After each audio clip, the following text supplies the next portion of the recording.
On est comment pour la berge? 50 mètres. Sur un cap presque nord. Donc là, on est à la hauteur de la bouée gauche de la ligne. Elle est à 10 mètres tribord. Ok. Ouais.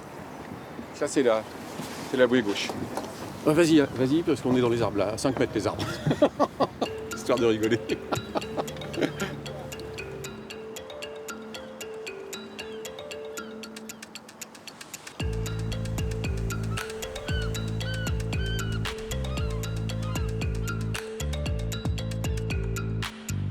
J'ai pas de tension du tout. Ouais, mais. Mais il n'y a pas de vent du tout non plus, donc Non, y a pas de vent. pas de vent, pas de tension. Hein. Y a pas de vent, y a rien. Pas de vent, attention. Ah oui, c'est le calme plat. Alors, on est en train de rattraper un peu les autres. Hein. Ah ouais, mais ils sont avec quand même, quoi ils sont quand même sous nous devant, donc ils sont mieux placés. Mais on est presque à leur hauteur. Ah ouais? Ouais.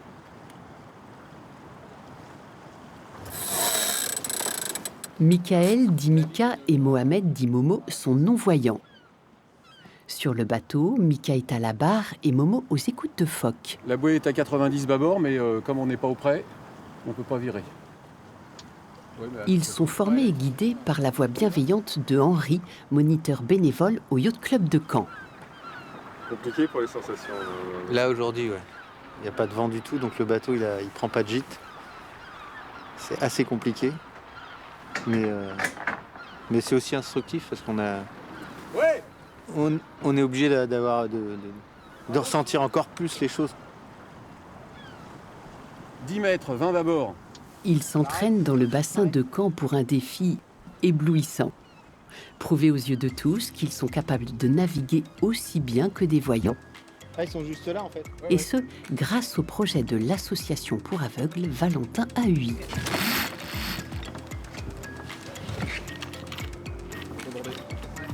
Et dire qu'ils n'avaient jamais mis les pieds sur un bateau un an auparavant.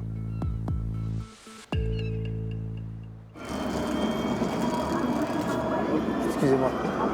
Merci.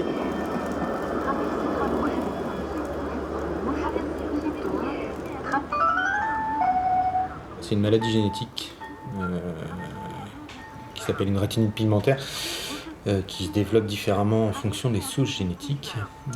Moi j'ai appris que j'allais perdre la vue à l'âge de 15-16 ans, 14 ans, enfin dans ces eaux-là, en pleine adolescence. J'étais plutôt parti pour faire des études classiques. Je me dirigeais plutôt vers du droit sans savoir vraiment ce que j'allais faire. Et comme je savais que j'allais perdre la vue, j'ai fait tous les boulots qu'on me proposait.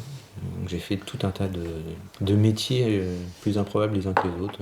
J'ai commencé comme femme de ménage sur les ferries à Ouistreham. J'ai fait ramoneur, j'ai fait zingueur, j'ai fait vendeur ambulant de pluches pour les forains. Et donc j'ai vécu comme ça un peu bohème jusqu'à l'âge de 30 ans, où là j'ai perdu mon permis et là ça a été un peu plus compliqué. Donc il a fallu que je me reclasse professionnellement complètement, donc j'ai basculé dans l'informatique, vers le diplôme de technicien informatique après avoir fait une préorientation. Et puis ma vue a continué à se dégrader jusqu'à mes 40 ans où là j'ai pu accès à la lecture. Donc le milieu professionnel a commencé à être compliqué. Donc je ne travaille plus dans ma société en tant que téléconseiller parce que mon poste n'a jamais pu être aménagé. Donc voilà, puis là j'ai 49 ans. Donc il y a plus de 80% de chômeurs chez les déficients visuels. Et quand vous faites des bilans de compétences, on vous propose toujours les mêmes choses, c'est-à-dire rempailleur de chaises, accordeur de piano, kinésithérapeute, standardiste et maintenant téléconseiller. Mais ça dépend des centres d'appel.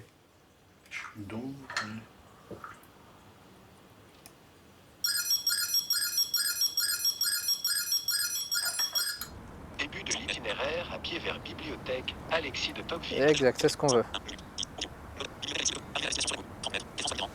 Ok, donc il me dit 30 mètres, virage sur la gauche. On va supposer... Est-ce qu'on suppose que c'est ça? La destination se trouve sur votre gauche. Moi je suis prêt à supposer pas mal de choses. Ah, ça serait par là, donc. Donc là il me dit 5 mètres virage à gauche. Je veux bien, je veux bien. Pourquoi pas? Après tout. Alors t'es gentil, mais... Tu vois, 5 mètres, 10 mètres. On n'est pas sûr, hein. Lui-même n'est pas sûr. Il me dit 5 mètres, 10 mètres. Donc je vais devoir trouver quelqu'un pour lui demander. Excuse-moi. Oui. Bonjour. L'entrée de la bibliothèque, s'il vous plaît, est-ce que vous pourriez me l'indiquer? Oui, alors c'est sur votre gauche. Comme ça? Hop, voilà. Ok. Droit devant. Ouais. Et ensuite, ce sera tout à gauche. Il faudra longer le. Ok, le pas de bâtiment. souci. Pas de souci. Vous voyez un petit peu ou... Pas du tout. Pas du tout. Pas du tout. Bon, bah, je vous accompagne. C'est très gentil à vous. Merci beaucoup. Je cherche une adresse en même temps. Ah. Voilà, on arrive sur la gauche. Nickel, parfait. Dans 10 mètres. C'est gentil à vous. Merci beaucoup, c'est gentil. Voilà.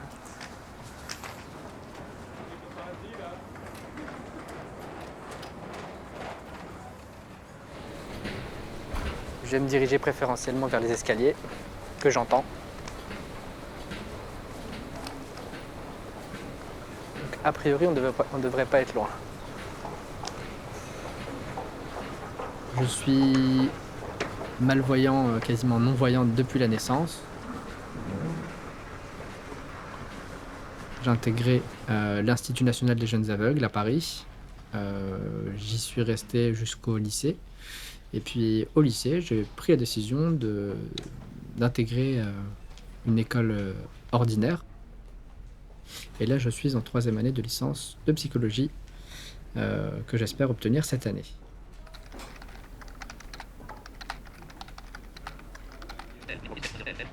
Donc là, l'ordinateur est allumé. J'entends tout ce que ça dit, donc tout ce qui est marqué à l'écran, je l'entends. Et du coup, là, par exemple, j'entends qu'il me dit anglais, donc je suis dans mon dossier licence 3. Hop, et là, je peux naviguer dans mes dossiers, j'entends tout ce que ça dit. C'est un ordinateur tout ce qui est plus basique. Et en fait, j'ai installé dessus ce qu'on appelle une synthèse vocale. C'est un lecteur d'écran, donc ça porte bien son nom. Ça lit ce qui est écrit sur l'écran. Donc tout ce qui passe sur l'écran, ça me le lit. À l'exception évidemment des images que ça ne décrit pas malheureusement. Même s'il y a des obligations légales en matière d'accessibilité, en matière d'équité, d'égalité en termes de chance, ça sonne bien sur le papier, mais c'est pas la réalité en fait sur le terrain.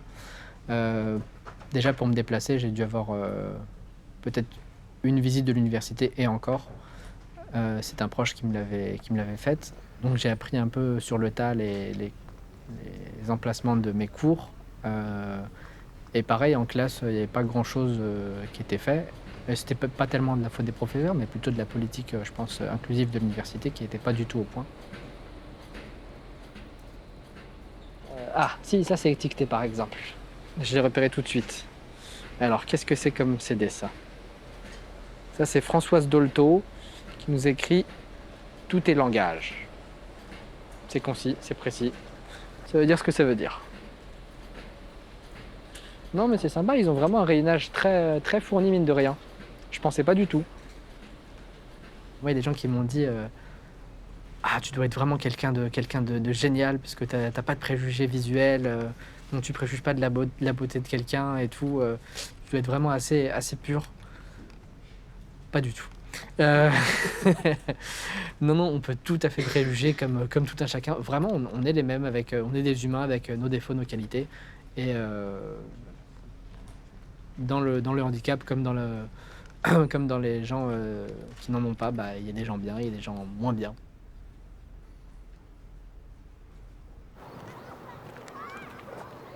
Tu prends le premier?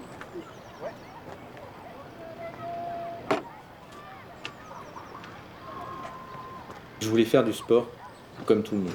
J'avais pas envie de me retrouver dans des sports spécifiquement déficients visuels. On est handicapé, donc on doit rester à notre place d'handicapé. Ça me plaisait pas. Il est où mon pilote?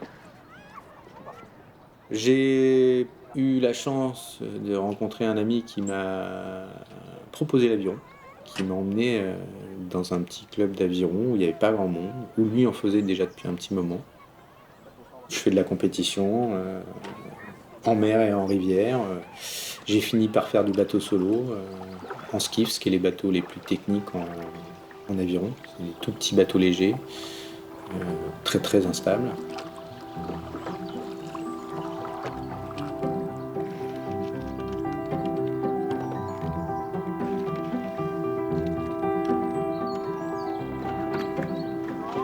Ok.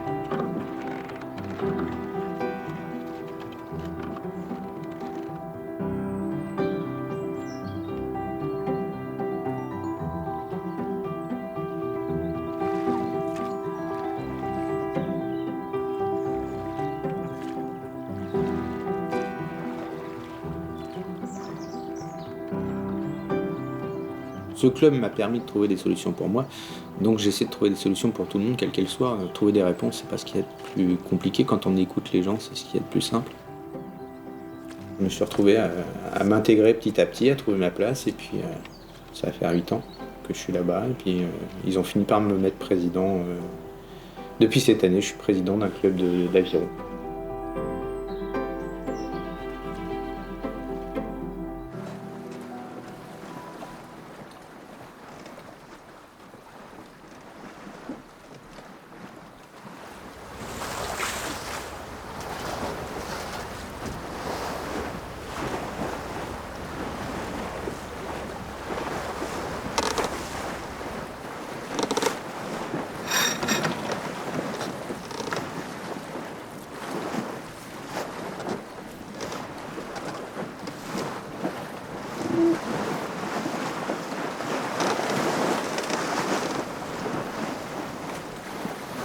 Quand le vent souffle, c'est extrêmement important de savoir si on est au près, si on est au large.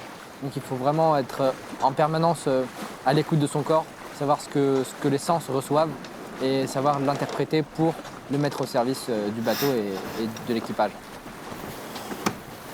466. Relèvement à l'assaut de 21 d'abord. 460. Reste à s'orienter et se diriger. Pour avoir le compas dans l'œil, il teste un logiciel de navigation adapté aux non-voyants. L'idée est de progresser vers l'autonomie totale en naviguant en pleine mer. Pour Henri, il s'agit d'ouvrir l'œil et le bon, tout en laissant Mika et Momo les plus autonomes possibles. Michael, comment tu interprètes les informations du logiciel? Là, ça me donne le cap et la direction de la bouée. Et par rapport à la barre? Par rapport à bas, en fait, je me fie à l'information qui nous indique le tribord ou le bâbord de la direction de la bouée. 441. Tout en essayant de garder une vitesse correcte. Relèvement à l'assaut de 0 tribord. Mais ça avait beaucoup d'informations à intégrer en même temps.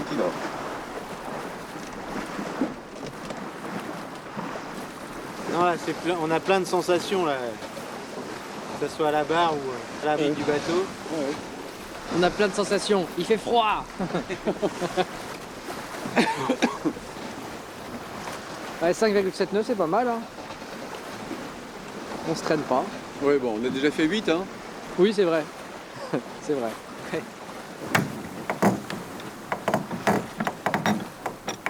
Tac de tour, là, tu vois, c'est un peu limite.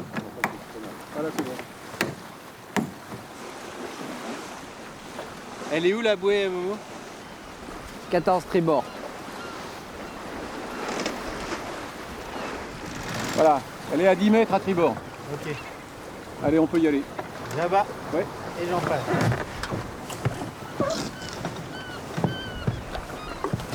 Encore quelques trucs à affiner, mais voilà. Parce que là, on remarque de temps en temps, il y a encore quelques petites inversions de barre, des choses comme ça, qui ne pardonneront pas en autonomie. Donc quelques trucs à affiner, mais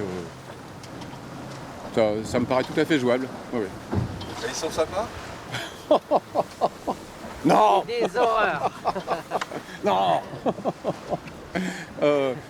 Non, là, honnêtement, c'est une grande chance que d'avoir pu monter ça avec eux deux. Hein. Vraiment, un régal.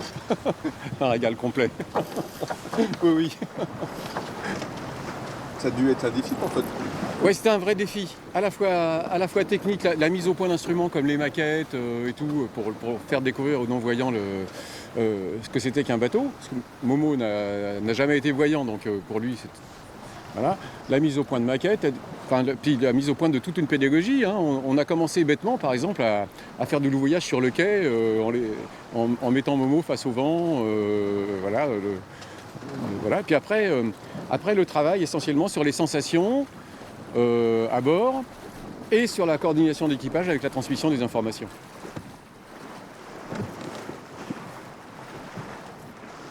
Cap 346. Combien? Cap 346. 351 maintenant. Et ouais, il me l'indique toujours à 6 à bord. 341, ça fait là, c'est pas possible, elle est pas là. Non, là, c'est le cap qu'on... C'est le cap qu'on prend nous, quoi. Prend nous. C'est pas le cap de la bouée. Ah oui, c'est le cap qu'on Oui, prend. oui, D'accord, c'est le cap qu'on ok, d'accord. Cap 357 là.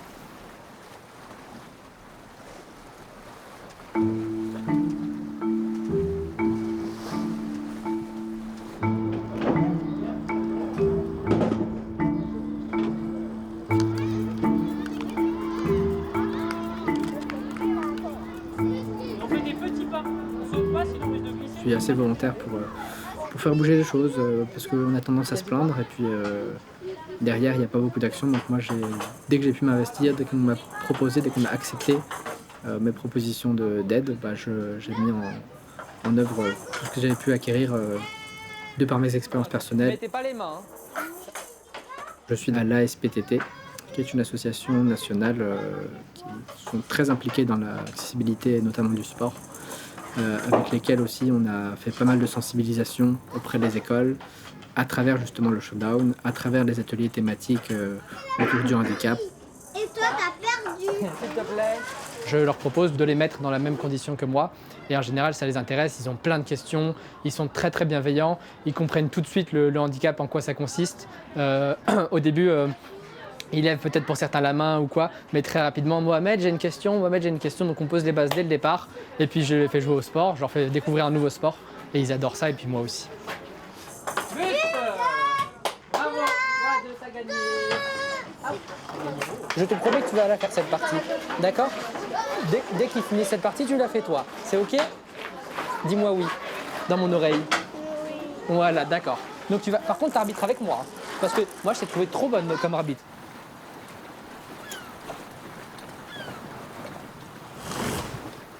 Moi je suis très curieux et alors très aventurier. J'ai envie de sortir un peu de mon environnement de confort en fait. J'ai envie de me forcer justement à être surpris, à vivre l'imprévu. Ils ont viré, attention, ils vont arriver très bord à mur. Attention, t'es prête à choquer Oui. C'est bien parce qu'ils n'ont pas froid aux yeux qu'ils se sont lancés ce défi, car cela demande de l'audace et du courage. On arrive à la hauteur des grues. Ouais, je les entends passer derrière, c'est horrible. Ça fait une stéréo, mais dégueulasse. C'est passé.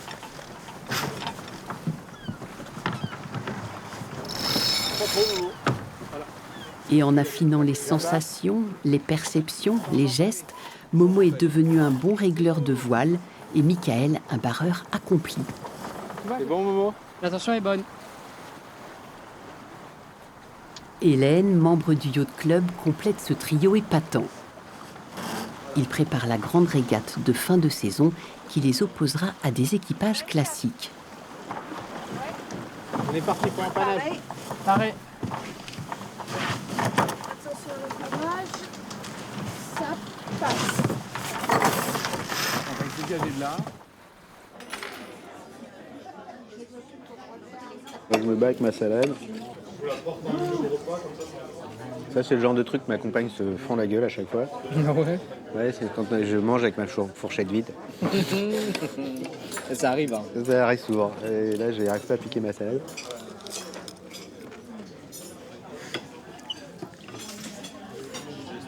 Nous, en tant qu'individu, il faut aussi qu'on s'affirme en tant qu'individu, pas en tant qu'handicapé. Bah non, moi je veux pas faire ça, ou je veux faire ça. Faut qu'on trouve des solutions. Je vais pas. Donc il faut s'imposer aussi. Et il y a beaucoup de personnes en situation de handicap qui vont pas dans des structures comme la voile parce que s'imposer dans un monde que de voyants, c'est extrêmement compliqué. Et s'imposer, c'est pas, quand on dit s'imposer, c'est pas prendre le dessus sur l'autre. C'est justement avoir les libertés de choisir de ce dont on dépend. Voilà. Parce qu'on dépend tous de quelque chose. Mais pouvoir choisir ses dépendances, c'est quand même beau. Je conclue là-dessus.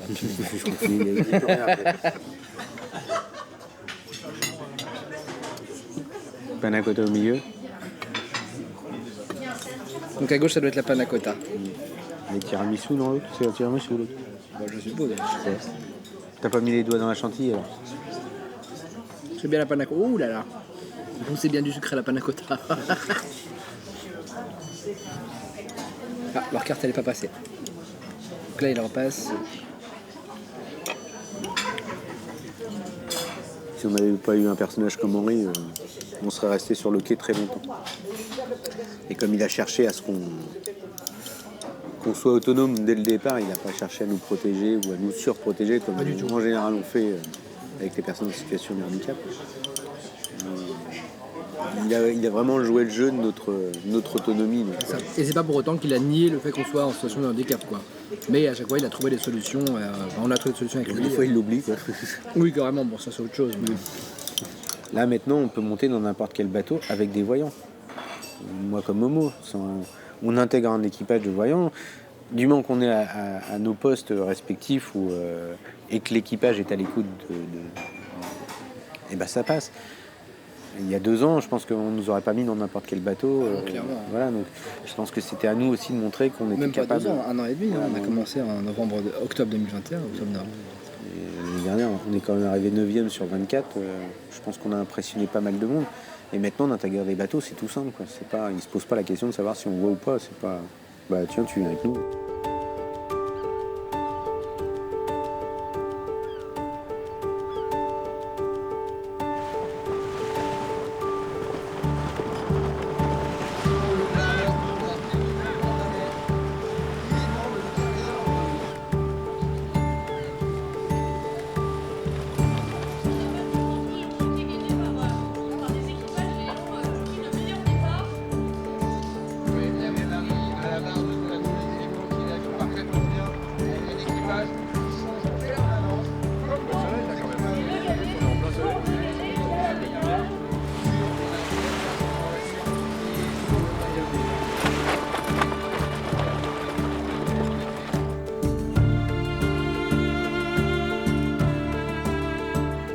Ils ont viré, ça vire. On vire. Ok.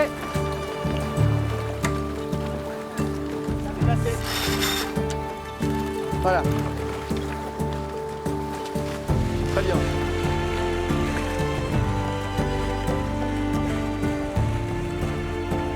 Ils sont derrière nous, tu les entends? On garde comme ça, fais marcher à fond, hein, t'occupe pas. Elle agite? Oui, elle agite, vous. Fais marcher, fais marcher. Par à virer, on y va, on vire. Allez. Ça passe? C'est passé. Parfait, on abat un chouille. On abat un chouille. C'est bien, ils sont pas prêts. On abat encore, on abat encore, on abat encore. Voilà, garde comme ça. Voilà, on peut commencer à abattre pour enrouler la bouée. La bouée est à 5 mètres. Allez, on abat en grand, c'est parti. Momo, on abat. Sans empanner, on va rester... c'est pas choqué à gauche. C'est pas choqué à gauche. On va les emmener au lof. Oh, c'est beaucoup trop bordé devant Momo. T'es bordé près, là. Voilà. Allez, on les lof. Voilà, comme ça, garde comme ça. Allez. On continue comme ça. Attention, Momo. Attention. Allez, tu peux abattre un peu. Abattre un peu, voilà, c'est bon. Encore un peu. C'est parfait, stop. La ligne est à 5 mètres. C'est bon, c'est nous. Yeah. Allez, on enroule. Bon, on a gagné un. Ouais, purée, quand même. C'est cool. Attention, attention. 3 régates gagnées sur 6 et au final 8e sur 20 équipages au classement général. Le pari est amplement gagné comme un parfait clin d'œil aux idées reçues. C'est vraiment l'image de fin de l'événement. Donc c'était une super édition.